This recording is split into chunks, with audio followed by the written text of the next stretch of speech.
अभी तक तो बात संकेतों और संदेशों में चल रही थी कि ये समझ लीजिएगा कि सरकार का मुखिया होने के लिहाज से जो आपका साम्राज्य फैल सा गया उत्तर प्रदेश में, उसे समेटने का काम अब मोदी शाह के खास पंकज चौधरी करने जा रहे हैं।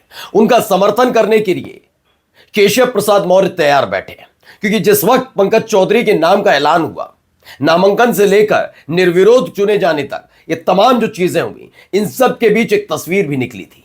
तस्वीर मंच पर बैठे थे योगी आदित्यनाथ, पंकज चौधरी को पास आकर बैठना था, लेकिन उसी मंच पर बैठे हुए एक कुर्सी छोड़कर दूसरी कुर्सी पर केशव प्रसाद मौर्य पर नजर पड़ी थी।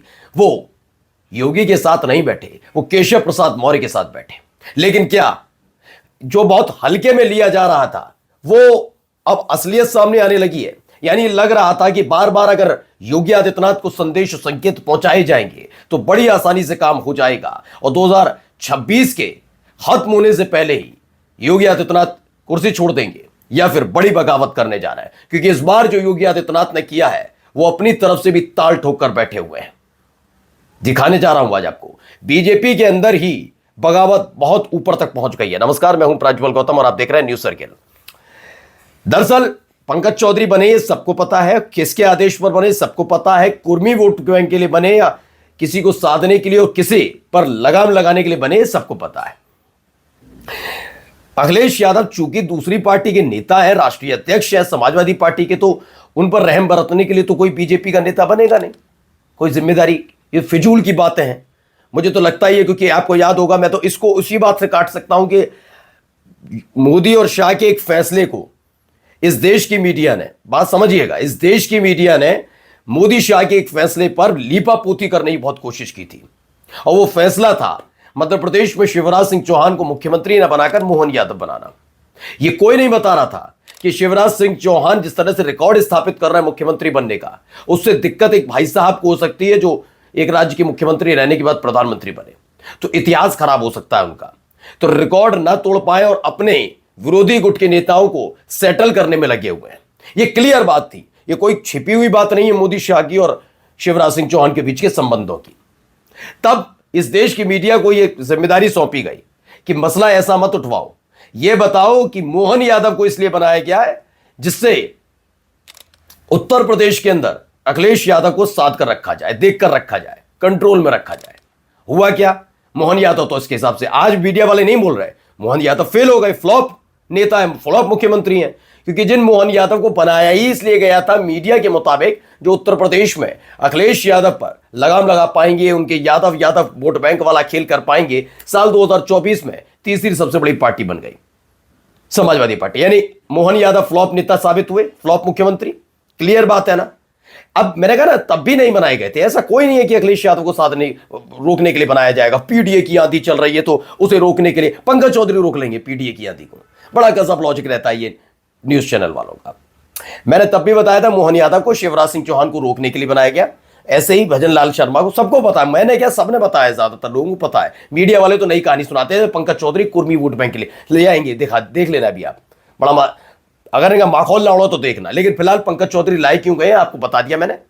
ये केशव प्रसाद मौर्य इनके साथ की बॉन्डिंग आपको लगातार नजर आएगी, इनके साथ ब्रजेश पाठक को साथ भी बॉन्डिंग नजर आएगी। योगी आदित्यनाथ असहज महसूस कर रहे हैं और हालत कहां तक पहुंच गई, जरा पहले इस खबर से जरा समझिए। ये एक खबर निकलकर सामने आई, पहले इस खबर को गौर से देखिएगा, बहुत जरूरी खबर है। इसमें सीएमओ ऑफिस है, मतलब सीएमओ को मतलब chief minister office, Yogi Adityanath के ऑफिस की तरफ से कुछ तस्वीरें साझा की गई। एक तस्वीर में आपको नजर आ रहे होंगे योगी आदित्यनाथ अकेले बैठे हैं, कुछ अधिकारी लोग बैठे हुए हैं, ठीक है ना। ढूंढने से भी वो शख्सियत उसमें नजर नहीं आती जिनको जो दिख रहे हो, लेकिन फिलहाल ये तस्वीरें आपके सामने है। इसमें जो लिखा है पहले पढ़ देता हूं, समझिए। मुख्यमंत्री यानी योगी आदित्यनाथ जी ने आज सीएम कमांड सेंटर शास्त्री भवन लखनऊ में सीएम डैशबोर्ड एवं वित्तीय स्वीकृतियों की समीक्षा की। बैठक में मुख्यमंत्री जी ने अलग अलग विभिन्न विभागों की योजनाओं एवं परियोजनाओं के क्रियान्वयन, प्रदर्शन तथा वास्तविक समय में निगरानी एवं मूल्यांकन की स्थिति की विस्तृत जानकारी ली। कितना बेहतरीन काम किया योगी आदित्यनाथ ने, तालियां हो जाए इनके लिए, है ना। बढ़िया, मैंने करना चाहिए काम, मुख्यमंत्रियों को करना चाहिए। लेकिन उसी कार्यक्रम की ये तस्वीर भी सामने आ गई। अब लोग हैरत में पड़ गए। ये केशव प्रसाद मौर्य ने ट्वीट कर दिया। इसमें आपको केशव प्रसाद मौर्य के साथ योगी आदित्यनाथ सब दिख रहा है। तो केशव प्रसाद मौर्य उस तस्वीर से गायब कैसे थे? अधिकारी वही है, सब वही है, बराबर इधर भी हटे, लेकिन केशव प्रसाद मौर्य इसमें गायब है, जो योगी आदित्यनाथ ट्वीट करते हैं। ना नाम होता है ना शक्ल होती है। इसके भी कहानियां हैं। दरअसल होता क्या है कि पिछले कुछ दिनों से केशव प्रसाद मौर्य जो बहुत कमजोर चल रहे थे, क्योंकि भाई ना और ना छोर मिल रहा था, तब वो आंखें दिखा, दरअसल आंखें वही दिखाता है जो कमजोर होता है, यकीन मानकर चलिए। आंखें वही दिखाता है, या तो वो सरेंडर कर देगा या आंखें दिखाएगा, वो स्थिर नहीं रह पाएगा। और जो जानता है कि मैं ताकत में हूं, आंखें दिखाने का कोई फायदा नहीं, अब कोई मतलब नहीं रहा। वही स्थिति आप देखिए, केशव प्रसाद मौर्य एक वक्त में कभी इधर कभी उधर, कभी नाम चल रहा है कभी कुछ चल रहा है, देखते थे ना। लेकिन योगी आदित्यनाथ इतना ज्यादा नहीं करते थे कि टेंशन ली जाए, बयान दे रहे हैं, ये बयान भी दे रहे थे। अब क्या स्थिति पलट गई है, जब दबाव पड़ने लगा तो योगी आदित्यनाथ पर जिम्मेदारी बैठ गई कि जिस तरह की खबरें चल रही हैं उसको दिखाने के लिए और उसे बताने के लिए और संदेश पहुंचाने के लिए कि अगर ये सोच रहे हो कि इन एक्टिविटीज से मेरी कुर्सी छिन जाएगी तो ये होने नहीं जाने वाला नहीं।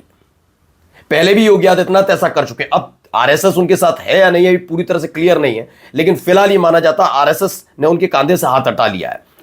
अब ऐसे में वो अगर बगावत करते हैं तो उस स्तर पर साल 2024 में बीजेपी को जितना नुकसान होता उतना तो नहीं होगा, लेकिन इस बार भी ये बात भी क्लियर है, योगी आदित्यनाथ के समर्थक विधायक हैं बीजेपी में, नुकसान तो होगा ही होगा, ये तो क्लियर है। अब कितना बड़ा कितना छोटा ये पता नहीं। फिलहाल देखिए खबर, गजब उत्तर प्रदेश का सूचना विभाग भी। मुख्यमंत्री की अध्यक्षता में हुई इस महत्वपूर्ण बैठक में डिप्टी सीएम केशव प्रसाद मौर्य भी पहुंचे थे, मगर क्या संयोग है कि सीएम ऑफिस के ट्वीट में ना तो केशव मौर्य का जिक्र है और ना ही उनकी तस्वीर। जिक्र तो ब्रजेश पाठक का भी नहीं है, पर वे इस मायने में सौभाग्यशाली निकले कि उनकी तस्वीर आ गई। ठीक है ना। अब आइए एक और खबर देखिए इसमें, ये पांचजन्य सब जानते हैं आरएसएस का मुखपत्र है। यूपी टेट पेपर लीक मामला, अभियुक्तों के घर बुलडोजर चलना तय। यूपी पुलिस भर्ती पेपर लीक प्रकरण में एक्शन जारी, दिल्ली के मुखर्जी नगर से अभियुक्त प्रमोद गिरफ्तार। उत्तर प्रदेश प्रश्न पत्र लीक मामले में पारुल सोलोमन गिरफ्तार। ये तमाम अलग अलग खबरें पांचजन्य से निकलकर सामने आती हैं। अब अंदाजा लगाइए, पांचजन्य से ये खबरें आरएसएस का ये मुखपत्र कहा जाता है। योगी आदित्यनाथ की सरकार में एक के बाद एक कितने पेपर लीक हुए हैं। खुद आरएसएस के मुखपत्र पांचजन्य को इस दागदार इतिहास को अपने पन्नों में अंकित करने के लिए मजबूर होना पड़ा, जबकि वो चाहते तो इसे साइड भी कर सकते थे कि नहीं ऐसा नहीं है। तो अब पांचजन्य में ये बताया जा रहा है, उसमें ये क्लियर नहीं किया जा रहा कि योगी आदित्यनाथ कमजोर है, वो नहीं कर रहे कार्रवाई, बोल नहीं खोली जा रही। लेकिन जो चीजें छापने से पांचजन्य बचता है, व्यापम घोटाले पर भी लिखा जा सकता था पांचजन्य में। दिखाइए व्यापम घोटाले पर कितनी बार इन्होंने कवरेज की, ये अपने आप को निष्पक्ष पता नहीं किया। आरएसएस का मुखपत्र है इसलिए व्यापम घोटाले पर बात नहीं की होगी, गुजरात मॉडल पर बात नहीं की होगी, उस पर नहीं, अभी तक ऐसी बातें नहीं थी। लेकिन अब पेपर लीक से लेकर सारी डिटेलिंग दी जा रही है पांचजन्य में। मसला आप जानते ही मसला क्या है। और जाते जाते अखिलेश यादव का एक बयान भी सुन लीजिए। आज से संकल्प लेते उन्हें बाबा नहीं, और बाबा के साथ साथ योगी नहीं कहेंगे, जो उनका नाम होगा वही कहेंगे। तो जो नाम होगा वही कहेंगे, ना बाबा ना योगी कहेंगे। नमस्कार।